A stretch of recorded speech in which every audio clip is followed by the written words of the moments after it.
روان یو څو پورې چې موږ تسلي بخش جواب موږ ته نه میلا شوی څو پورې تسلي بخش جواب موږ ته نه میلا شوی هغې پورې به زموږ درنه جاري د دې نه علاوه به موږ پېښور ته ځو پېښور نه بعد په اسلام آباد ته ځو موږ دا درنه به هلته بیا جاري ساتو بل موږ نن د کارخانو والا ته میسیجونه کېږي ټلیفونونه ته کېږي د پتو او داسې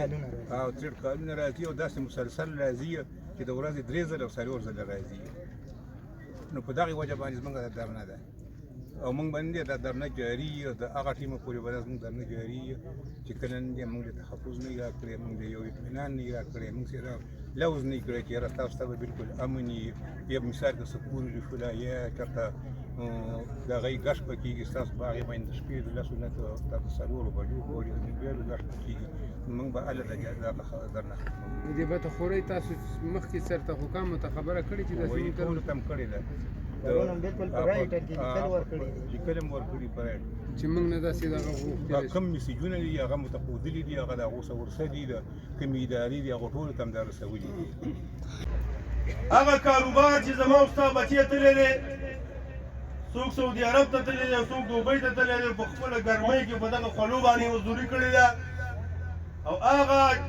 جمع پونجي چې کومه هغه راغلې ده نو په هغې باندې دلته پلار دی یا ورور دی یا تره دی هغه پرې دلته څه ایستلې ده کارخانه ایستلې ده او په هغې باندې د هغه مزدوري څه ده روانه او بل طرف ته دلته الله تعالی موږ تاسو له معدنیات راکړي دا د الله احسان دی د الله خزانې دي نو زمونږ په دې پسمانده ضلع کې واحد د ماربل د کاروبار نه بل کاروبار شته نشته داسې کاروبار دی چې دې مزدور هم مصروفه کړی دی دې کې ټیکهدار هم مصروفه دی دې کې د ګاډي مالک هم مصروفه دی دې کې د ګاډي ډریور او کلینډر هم مصروفه دی دې کې بیپاري هم مصروفه دی دې کې کارخانې مالک هم سره هغه مصروفه دی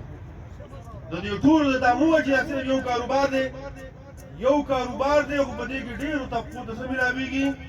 مزدوري چې کوم دی هغه ملاویږي نو دغه زمونږ چې کوم کاروبار روان و دا په دوو خبرو باندې زمونږ نه اخیستلی کېږي یو خبره خو دا ده چې ما وختي هم دا خبره وکړله چې یو خو چې کوم د بجلۍ هغه بیلونه دي هغه اسمان سره خبرې کوي او ډېر د افسوس مقام دی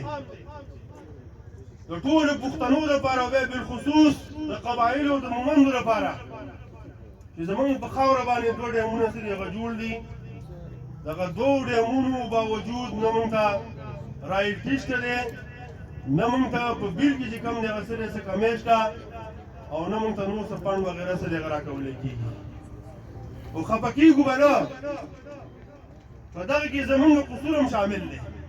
څه شامل دی زمونږ قصور پکې